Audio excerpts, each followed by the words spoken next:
Hello, this is Casualverse, or Casual, or you can call me the Casual, whatever you want to call me. I actually recorded this, and now I have to record it again. Gotta say, I love it. Ooh, I love it so much. I love recording a 30-minute video, and it's just gone. All right, anyways, let's get back to it. It looks like it's the end for our boy Geno. Some people take great pain in that, some people take great joy in others' disappointments. I think it's time to talk about why Geno is so important to Smash Brothers. I'm taking you back to a time long ago, in the before times. I want you to picture the 90s, and I mean get as 90s as you possibly can. Think of ring-tossed water toys, Slinkies, Walkman radios, big box computers, Tamagotchis, kids drawing that weird-ass S symbol, Super Soakers, Nokia phones that could survive the apocalypse, Nintendo consoles that could survive the apocalypse, L'Oreal Kids tear-free shampoo, which turns out to be the greatest fucking lie ever told. But ultimately back to a time where the majority outside of Japan had no idea what the fucking RPG was, or what a girlfriend was, or so that's what people thought if you were into those types of things like video games, anime, or said RPGs. And during this time, you may not know what this is, or this is, but you definitely know who this is. During this time, Squaresoft, before it became Square Enix, and Nintendo had a pretty great relationship with each other, so they decided to collaborate and make a game.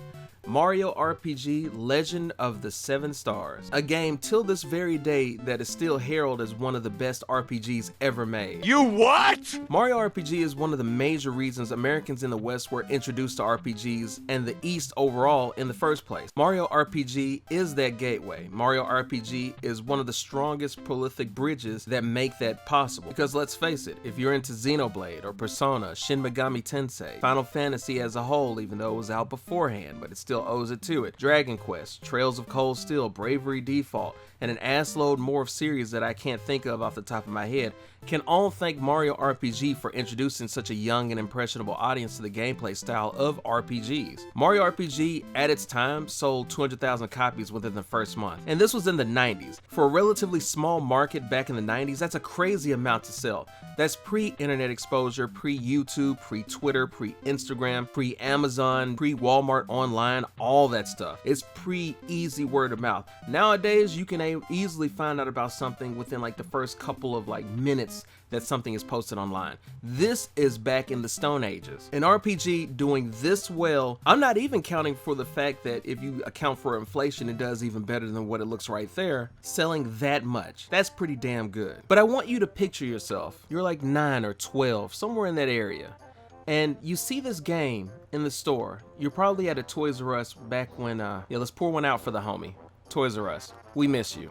But you're 9 or 12, and your parents have subsequently got you into Mario in the first place. They themselves used to play the original Marios, Mario 1, Mario 2, Mario 3, played all of those and got you interested in the character itself. And you come across a game, a Super Nintendo game, that you have never seen before, at all, anywhere. It looks completely different than all the other box arts. You see Mario on there, with a couple of other characters. It makes you wonder. It has this playful, yet interesting font type to it. You'll tell your parents, and by parents, I mean you tell your dad and your new mom. Why do you have a new mom? Well, let's just say in America, it'd be like that sometimes. Original mom is still alive, but it'd be like that sometimes. Your parents looks at the price tag because games were pretty fucking expensive back then.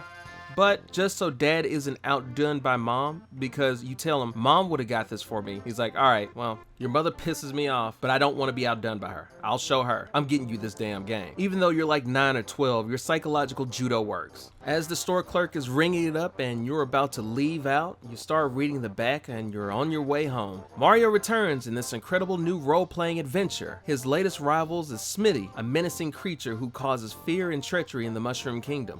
Mario must recover 7 stars and repair the Star Road before he can make his way to Bowser's Castle for the final confrontation with Smitty. Powerful weapons, sinister spells, and other useful items help Mario to complete his harrowing journey. New friends and old allies support him along the way. Even Bowser lends a hand. So, if you ever bother to read the back, which if you're a kiddo, you probably didn't, but the back... The back literally spoils the entire game for you, so hopefully you have enough ADD in the attention span of a goldfish to not read the back, but at least look at the cool little pictures on the back. You're on your way home, you load out of the car, you help get the groceries out of the car, all that other good stuff. Then eventually you get to unwrap the game. You get that nice cardboard cartridge smell, and it just wafts all around you. You get to open it up. Back when packaging was actually pretty awesome, when you open the game, you finally slam it into your Super Nintendo. You shouldn't do that, but you play by nobody's rules but your own. You're a strong, independent black woman who don't need no rules. The game starts up. You start with this joyous music, and then you scroll down to seeing Peach hanging around, just chilling out with some butterflies for some fucking reason. Then everything goes dark. Bowser shows up. Peach is like, ah shit, here we go again. And then Bowser scoops her up. Oh no, it's that time again. Time for Mario to spring into action. Mario opens up his little plumber house or whatever the hell he's in, and he leaps into action. Then you cut to a bunch of things happening. It's this world, this isometric world, even though you'd have no idea what the fuck isometric means. You ask yourself, what the hell is this? But you start to play anyways because it's a new shiny game. I can't resist. When you start, Bowser is carrying Peach to his keep, which you can imagine what happens after that. But Mario rushes in immediately. As you go through Bowser's keep, eventually you run into some things that look vaguely like Koopas. They look like Koopas, and then they don't look like Koopas. They look like Koopas that have been thrown into an acid bath that had an abortion. You think to yourself, hey, this is Mario. All I have to do is jump on their heads and they're done. But no, you jump on their heads and it goes straight to another place, a battle sequence. When you're dropped in, you get first mover advantage. You don't understand that yet, but you get first mover advantage to where you can attack first. You then see options that you can pick from. You can attack, you can defend, you can also protect. I can do that without a straight face. He also attack, but protect. You can choose an item, or you can use your special attack. You choose to attack, because that's what gamers do. That was weird. You win the fight, but instead of actually jumping on their heads to finish the battle or anything, you attack them. You do get a special attack that you decide to try out because special, the word special in and of itself is always intriguing. It gives you a super jump. Then you jump on them. This is something that I'm familiar with. This is how I fight and play now. This is new to me. This, for a lot of people, was the introductory to how an RPG actually works, where characters take turns to fight rather than just action, jump on people's heads, whatever, call it a day. As Mario goes through the motions of trying to rescue Peach and the Mushroom Kingdom as a whole, you find an interesting cast of characters. Very, very cool characters actually, with cool art designs, cool ideas, cool concepts to them. It's phenomenal for it to be such a kid's game. It's pretty dope. Mario RPG definitely earns the monochrome of my first RPG. It teaches you such simple things. It's not a condescending way that I'm going about saying that. It teaches you very simple things. Putting on different equipment makes you attack differently. Having an active battle system to where if you time your hits just right gives you extra damage, keeps you engaged. It's a phenomenal concept to keep you in. Is it perfect? No, not by any stretch of the imagination. But you have to ask yourself, what is perfect? Eventually, as you go through the story, you come across a puppet. This puppet in the hands of a child in Rose City. She's playing with him, she's having a damn good old time. Regardless of the situation that the city is in, she's having fun. She's a kitty. She don't give a shit right now. Mario comes in because of course Mario can go into anybody's house uninvited, but you know, it's all good. She asks him if he wants to play with him, and he accepts. She's playing with a bunch of the characters. Mario, Bowser, and a blue puppet that has never been seen before. They end up playing together. She plays kind of fucking rough for a kid, like goddamn, slow your roll, girl. But like I said before, we 9 to 12, so we don't play by the fucking rules. She ends up launching a rocket punch with Geno and knocks out Mario. As Mario is resting up and it's nighttime, because he's just out, he's just done. Regardless of all the characters he fight, he can't beat this little girl and his puppet. She gets knocked the fuck out. While everyone is asleep, there's a call that needs to be answered. A problem that needs to be solved. Then a mysterious being comes down literally from the heavens and possesses the doll. Little did Square and Nintendo know that this character would go on to, while ignored mostly by both of these companies, would go on to be prolific representation for a community. But it's actually even more than that. This character came out when Nintendo was gearing up to launch its next console, the Nintendo 64. The console where the first Smash Bros. Would ever debut on. And ever since Mario RPG became a thing, people have been begging and asking and pleading for Geno to be included in Smash Bros. Even Sakurai himself has been on record multiple times stating that he wants Geno in Smash himself, the creator, Daddy Sakurai. But unfortunately, the characters that are put into Smash Bros. Usually is not up to Sakurai himself as far as what he's going to put in. Usually it's up to Nintendo. If you had Sakurai having to decide which characters would be in Smash, it would be probably the greatest fighting game of all time, even though technically it probably is now. It would be stupid. It would be incredible. If you're familiar with Dragon Ball, or Dragon Ball Super unfortunately, think of Super Saiyan Blue. Right now, Smash Ultimate is Super Saiyan Blue. If Sakurai could pick the characters, it would be Ultra Instinct. Easy. Because can you imagine being told time and time again, or very silently, very subtly being told time and time again, no, you can't have this. No, you can't have this. No, you can't have this. No, you can't have this. That's what the Geno fans have been told throughout Smash's existence, including Sakurai himself somehow. The first big push for Geno to be added to Smash Bros. Was in the GameCube version of Smash Bros. Melee. This is where it all began. The GameCube is the era that houses the game Paper Mario and a Thousand Year Door.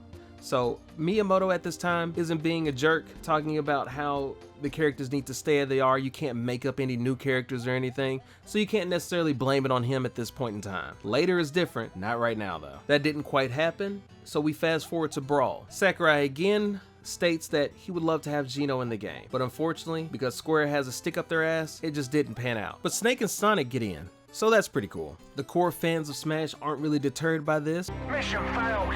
We'll get them next time. Smash for Wii U comes out, and there's another big push for Geno to be able to get into Smash. That doesn't happen as well, because of course. But this time around, Sakurai comes out and specifically makes a Mii costume for Geno, and really highlights it. And thanks to our relationship with Square Enix, we will release another Mii Fighter costume.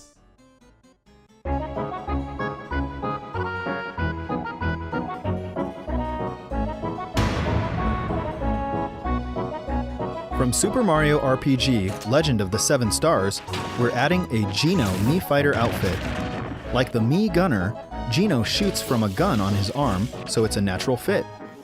And highlights the fan requests, the continuous fan requests from the core Smash audience. During this Wii U era, a Smash ballot is cast. You can choose a character and state why you want this character and why you feel this character deserves to be added to Smash Bros. Nintendo eventually reveals that Bayonetta is the winner of the Smash ballot, but upon further investigation, you find out that Geno plays fairly high. Back in the Wii U era, Geno was the only Mii costume that was presented in such a way to acknowledge the high request volume for him. Nintendo knows. Sakurai knows. That's okay. We'll get him next time. Despite the fact that Nintendo added a boring character like Korra to Smash Bros. For the money, because by that time we certainly did not have enough sword fighters already. Smash Ultimate rolls around, and there's renewed high expectations and hope that Geno, now was Geno's time to get in. But once again, it turns out that it does not look like that's the case. But not all hope is lost. The fact that they dragged and dropped Geno, the stupid Mii costume from the Wii U, is the most baffling, out of touch thing to me. But all things considering, Nintendo's current track record, as much as I love them, what they've been doing in the past couple of months or so, it's no surprise there. It's very callous, very lazy, very disrespectful to the fans. Something that, as much as I love Nintendo, seems to be pretty fond of doing right now. Being very callous and disrespectful to its communities, to its fan base, to its hardcore fan base, to its ride or die fan base. Nintendo's like, hey, I appreciate you guys buying so much of our product, being a brand advocate for us for free, helping push our products onto the masses, sharing with everybody, doing everything you can to be an advocate for Nintendo. We appreciate that, but go fuck yourself. It's just the most baffling thing to me, considering the fact that Geno, while very brief in his time together with people, Geno has taught a lot, directly and indirectly, directly within his game and indirectly through interactions with corporations, namely Nintendo. You could hold out hope for a third and final Fighter's Pass, maybe, because for Sakurai to purposefully state he wanted Geno, I cannot stress that enough. And in his costume reveal for Wii U being more detailed than any other previous Mii costume reveal, he must remember and know this. Even insulated from the communities, he knows Geno is still wanted. You can check his Twitter for that proof. King K. Rool was a Mii costume. Min Min was a spirit. All those previous rules about why characters can't do whatever, those have all been broken for the most part. If Square was managed better and wasn't full of dumb making mistake makers, Final Fantasy 15 being in development for so long, no Kingdom Hearts on Switch, Avengers Assembly, relying on primarily Final Fantasy and Dragon Quest for its profits, then you probably would see more Geno. But you have to understand this. Whether you love Geno or hate Geno or love hating on the people that want Geno, Geno represents more than just some forgotten franchise. Geno represents more than some character forgotten at time. Geno is more than just some weird fan request. Geno symbolizes the marriage between the East and the West. The money, you idiot! Geno symbolized two beloved companies working together before going their separate ways, their separate salty ways. Geno symbolizes the accessibility and the bridge to bring RPGs to the West. Geno symbolizes giving the fans what they want, primarily, above all else. Because you may not see the communities, or the fan requests, or the tournaments, or the advocation for certain characters, but they're out there. And honestly, if it wasn't for them, Smash Brothers would not be the success that it is today. You can shit on them, grab you a bag of chips, make a day of it, laugh your ass off. I do that too sometimes, but that's the reality of it. Without them, Smash as a whole, and I cannot stress this enough, Smash as a whole would not be what it is today. Geno represents giving the fans what they want. Giving the fans what they deserve, because without no fans, who's playing? Without any fans, who's watching? He symbolizes giving fans who truly love your series, your brand, your everything, giving them what they deserve for their devotion to you. He symbolizes putting people over pennies. Unfortunately though, it seems as of late, money comes first for Nintendo. And it's no surprise. Nintendo, as much as I love them, is a corporation. They have shareholders, they have bondholders, they have stockholders. It comes with the territory, and I can't speak to the new CEO. Not my cup of tea currently, but you never know. But it seems along with the other controversial things that Nintendo has done, let's take a step back from that and do the simpler things. It seems that money seems to come first, especially in this Fighter's Pass when you have Byleth, Min Min, and Steve. And I know, sorry Minecraft AMV Let's Players, you can love Steve, but it's absolutely a business choice for bringing in new kids to Smash. Sephiroth is a great choice, don't get me wrong, he really is, and goddamn we needed some new villains badly, but boy give me Dr. Robotnik, damn it. He's great, the same way Terry is, none of which have showed up ranking high on any ballots. And I cannot stress this enough, do not misinterpret me, Smash is fucking incredible. Smash Ultimate is my favorite quote-unquote fighting game of all time. I absolutely adore this game, let's be clear on that. I appreciate the ass busting that Sakurai does, but it's still a corporation. It's still a product. I still have to pay for this item. I can be grateful and thankful, but I'm not going to overdo it because I pay for it, as I'm sure all of you do. If you pay for something, you have every right to be critical of it. Do not let any troglodyte on Twitter or anywhere tell you that you should be quote unquote grateful for something and not criticize it at all. Like it can do no wrong. That person can shut the shit up. And I mean this for whatever character that you call yourself advocating for. Whether it have been Steve, whether it have been Crash, whether it be Spyro, whether it be Master Chief, whether it be Sora, whether it be a throwback like Klonoa, whether it be Mike from Star Tropics, whether it be River City Ransom, whether it be Dr. Robotnik, whether it be Tails, whether it be Shadow, whether it be Skull Kid, whether it be Isaac, whether it be 2B, Doom Guy, Sly Cooper, Pepsi Man, whatever the fuck you want to advocate for, a lamp on your desk in Smash, whatever you advocate for, nobody should be able to tell you what you can and can't advocate for. Though I may laugh at you if you say Goku. I guess I can leave off with this. When you're subject to corporate decisions, after corporate decisions, after corporate decisions, it wears pretty thin. It's like your favorite characters are things that are held hostage by profit margins, and that's a real shame. It shouldn't be like that at all. You should love and appreciate your fans more than what you do. And I don't mean putting out some bullshit statement that you love and appreciate your fans. I mean actually showing that you do. Actions speak louder than words, as the saying typically goes. And Nintendo as of late really hasn't done that. Let's work on fixing that. I know your share prices have gone through the roof. You're pretty much making bank out right now, so why give a shit? But what goes up must come down. And when something inevitably goes bad at some point in Nintendo, you have to ask yourself, did we take care of the fans so they could be there for us and help us get through the rough times like the Wii U? Or do we Keemstar them? Fuck the fans. Hey, that's the end of the video. Did you like that rant? Are you a big Geno fan? Do you not give any monkey shits at all? Feel free to let me know down below. If you liked the video, feel free to like it, dislike if you didn't. If you like this kind of content, definitely feel free to check out my Patreon. Tier start as low as like $1 a month. Check that out if you want to support the channel. That's always great. Or if you want to get yourself something nice, you can check out Threadiverse.com. Some pretty dope apparel on there.